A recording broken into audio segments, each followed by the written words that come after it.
Coding can be hard, but if you have Cursor with you, it makes it a little bit simpler. How do you connect to all of it? Let me show you.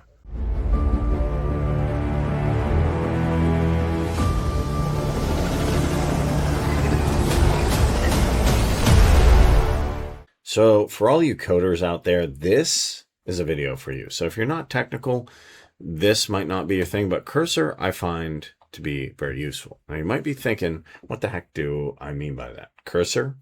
What is this? So a lot of people write code, or they want to write code, or if you're getting into code, which is much easier now because of Claude Code, you are probably building something. Now we even have vibe coders, but there's a problem.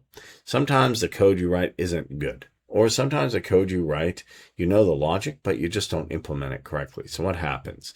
You build something that doesn't have good scalable code, meaning the thing that you build maybe isn't going to be as effective 2 weeks down the line, 1 week, a month. So here, agents turn ideas into code. You can also turn your ideas into code. So you can come up with a code idea, change it. Every tool is there. And it also helps optimize code that you have already run. So it automates repetitive work. And even the CEO of NVIDIA likes it. So what does that tell you? I think it should tell you good things. So you can try Cursor for Windows, but I'm going to make it really simple.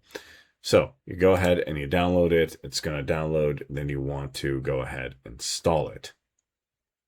You can also start Cursor in the web. So if you don't, you're like, bro, I don't want to install anything. I already have too much stuff on my computer. I understand.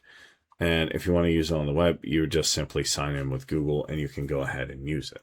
Now, there's another way to use it. If you want to use it in another way, you can also use it with vscode. So if you have Visual Studio, you can use it there. If this is too techy, I completely understand, because a lot of people are just like, hey, how can I use AI to make, funny things or cool things like videos and stuff like that?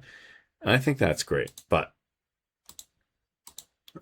if you want to use it right here, you can come here, and then you can also see how you set up your Cursor account. So if it's just me, what are you? You can say like, I'm a designer, all that stuff, and then it'll ask you for individual plan. You can be an educator. And if you don't want to do it right now, you can say maybe later. You just skip for now. And you can share the data if you want. It's up to you. And then you go ahead, hit continue, and then you can connect GitHub if you want.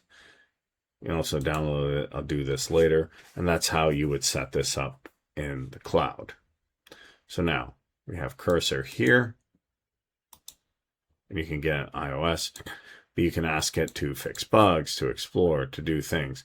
Now this requires agents right here. You can see automation. So in my opinion, the best way to do it is to have Visual Studio, and then you can actually run Cursor. So what I'm going to do is show you exactly how that works. Then we can see this little cursor button. And then we can open that up. And then it'll still want sign in the browser. So you're still going to have to do some sign in, however you do that. And then I'm going to connect it to GitHub. We want to go ahead and hit OK. And GitHub has its own thing called GitHub Actions. Then we can come back to Visual Studio. I know this is a bit technical, so bear with me. So now I have my VS Code, I have my Visual Studio, so I can make new files here. Or I can come to any code I want to write. Then you can simply go ahead, open the agents, pick a workspace, and then you can see here, I already connected to GitHub. So that's going to make it much, much, much easier. And then you have Visual Studio Code. You want to connect that here. And then you want to authorize this. That's going to be redirected to the application. And then it'll launch Visual Studio Code. You can open Visual Studio Code, and now you have your workspace here. So you have the agents, the instructions. So make me, and you can actually pick what you want it to do. Analyze my code, whatever it is. And then you can pick the specific agents. What agents do you want? The skills, the instructions, the plugins. And this has a bunch of skills: act on feedback, create PR drafts, hooks, all this stuff. Now, if you're not into coding, might seem like a little bit different, but what you can do if you're building something is get the Claude code here and then implement it. So hopefully that makes sense.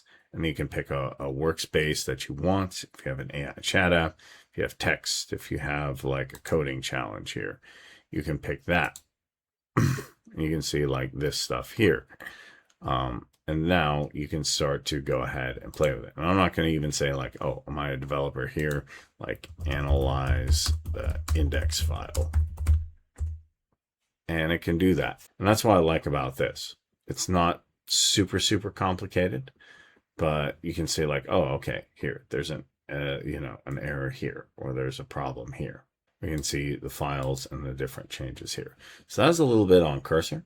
I hope this was helpful to you. There's much more to dive in, especially if you're a dev. But if you enjoyed this video, smash that like button, hit that subscribe button, hit that notification bell, and I'll catch you in the next one.